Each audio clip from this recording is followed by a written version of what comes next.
back with Rudy Sarzo again. We're back We're back. with a The attack, vengeance. With right a now. vengeance. Yeah, again, we were chatting earlier. This is a real treat for me to have you in here. It's a treat to be here too. It's massive fantastic. fan. And we're just talking all things classic rock, bass. And just before we jump into the TonePrint on the Corona chorus, we should mention that really cool guitar to your right there. It's This one right here. yeah, I Yes, love that guitar. it's a 59 precision. Wow. Yeah. It's all original stuff except for the paint. Right. But yeah, hey, it's, it's cosmetic, and it just sounds unbelievable. Yeah. that's Everyone's great. had work done in LA, right? Yeah, but you know what? I just like guys of my generation, we grew up playing passive instruments, and one of the things that we're trying to do was trying to create settings on the pedals that not only complement active basses like these Spectres, but also the passive basses. Not only passive, but because right now there's companies that make passive pickups that have high output. This is a 59. Right. This is the original output for pickups of Fender guitars, Original back in design. the 50s. They're a bit hotter now, passive, pickups. So I'm here to work with you on creating magical tone prints magical tones with for everybody, active, passive, everything. for everything. And we're sitting here with the editor and dialing in some really great Big time chorus stuff. type tones. Yeah, and Yeah. and what I think is really cool, Rudy, is that you really know what you want, what you're looking for. So you're going with some specific tones in mind based on some old material that you used to play with. some real working references, Right. references that I've had success with. Like for example, on the how I rejoined what we know as the mental health version of Quiet Riot was because I was in the original one with Randy Rhoads, and then Randy went off to join Ozzy, and then he recommended me for when they were looking for a bass player. So when Randy passed away, I got the phone call from Kevin that they were working on a record. It wasn't officially named Quiet Riot yet. Yeah, it wasn't. So I was still a member of Ozzy. So I went in and to just record on Thunderbird from Mental Health record, and which was a song that I used to play with Kevin when I was still living in LA before I joined Ozzy. I used to live with Kevin and play in his band Dubrow. So he says, "Hey, you want to come in and do that song as a tribute to Randy?" And I say, "Of course, I would love to." And when I was touring with Ozzy, I bought this synthesizer bass, Roland synthesizer bass, and it had a setting that if you could put the oscillators a little bit out of tune, it would create a chorusing effect, And so I brought that in to record, and ever since, I've been looking to get that same tone. Of course, it was not a chorus pedal; it was a chorusing effect, but not a chorus pedal. And you've been working on that with, While we're dialing into TonePrint, we found some very interesting things, and one of them is that you like the top end of the instrument to come through at all times. Yeah, maybe it's because I'm going deaf. After all these years of standing in front of amplifier stacks and and monitors and stuff like that. So one neat thing that we were able to do with the editor is that we decided not to cut any of the top end. So on this particular TonePrint, it's just going to allow all the top end to come through. So in this case, 20 kilohertz, 20K, there's no cut. So no matter where you put the tone knob, it's not going to cut any of the highs from the original signal, which is quite important because especially when you turn on a chorus pedal, it naturally thickens the tone anyway.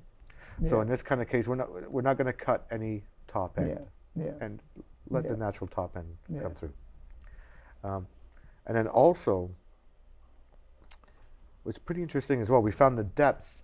You found that some of the higher depth percentages weren't very usable for what you do. Yeah, I like settings on a pedal that are musical rather than Extreme. make it sound like a sci-fi soundtrack. And there's plenty of tone prints that do that. But yeah, for this, you wanted it to be fit into the realm of what you do. So maybe we'll just start playing with some examples, and I'll move the control around and show you.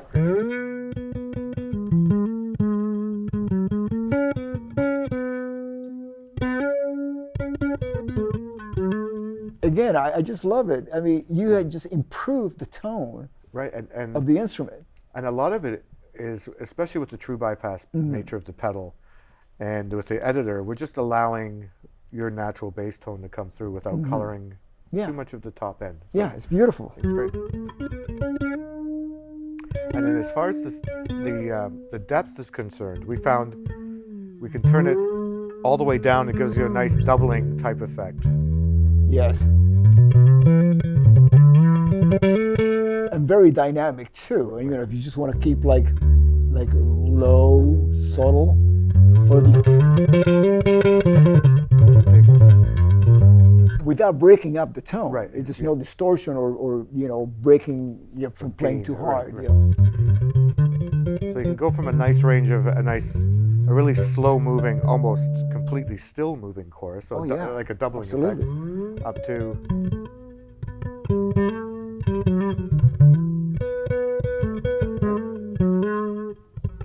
and then the depth all the way up. We found that was about 4.4% was about as max as you could get and still be usable in a context. And even this might be a little too much, but it's there for in case it. Yeah, because what happens, you know, we get a lot of female fans that storm the stage. Yeah, that doesn't happen for me, by the way. But all the pedals, all the settings, and we just want to make sure that no matter what happens, it still sounds musical. Right. Yeah. You know, it's a nice problem to have. Yeah. if you can get it, you know. Anyway, so 4.4% is the max, but we found 2.3% to be the magic percentage. Yeah, exactly. Yeah. Yeah.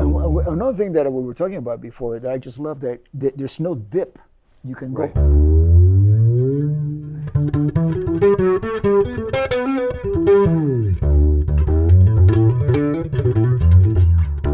You still find the fundamentals are all still there. It's all still there, no matter how high you go in pitch. Cool. It's all still there. Yeah. Cool. And then the tone, that was pretty interesting as well. Go over to the tone control here. We mentioned that with all the high cut and the speed. So those were our three main things that we really focus on: the tone, the depth, and the speed, just to dial in something similar to some of the older sounds that you're used to tracking. Thunderbird, like we were talking about. And again, you know, I'm old enough that I can say that I was there when the first effects were invented. Right. Yeah. You were listening to Jimi Hendrix records for the first time. You know, when they first came out. So it's like our ears are trained to hear certain things. Right. You know, that through the years they might get lost because you know we've gone from vinyl to tape or CDs to digital, to now it's MP3s where everything gets squashed. But when you go on stage, you still hear the way that I used to hear, you know, 40 years ago. Oh, that's cool. You know what I mean? So it might, you know, when I'm on stage, I want to feel there's a certain emotional fundamentals when you hear like the sound coming out of your speakers and moving air. You know, it's like listening to vinyl. It's as close as it gets to really, you know, feeling the protons against your body. It's like a physical experience. Exactly, exactly. And you need this high quality of technology to be able to accomplish that. So just going back to the speed real quick, I'll give. So I'm going to play slow so you can hear, you know, you hear the effect of the chorusing. Yeah. And for anyone that needs to know the numbers, the maximum value that we came up with was around 2 hertz. So it's got a nice kind of movement to it. Well, I think the movement you like the best is around 1.85 hertz, which has a nice, really nice and warm and punchy at the same time. And then we can drop it all the way down to 800 megahertz. So then it really slows down.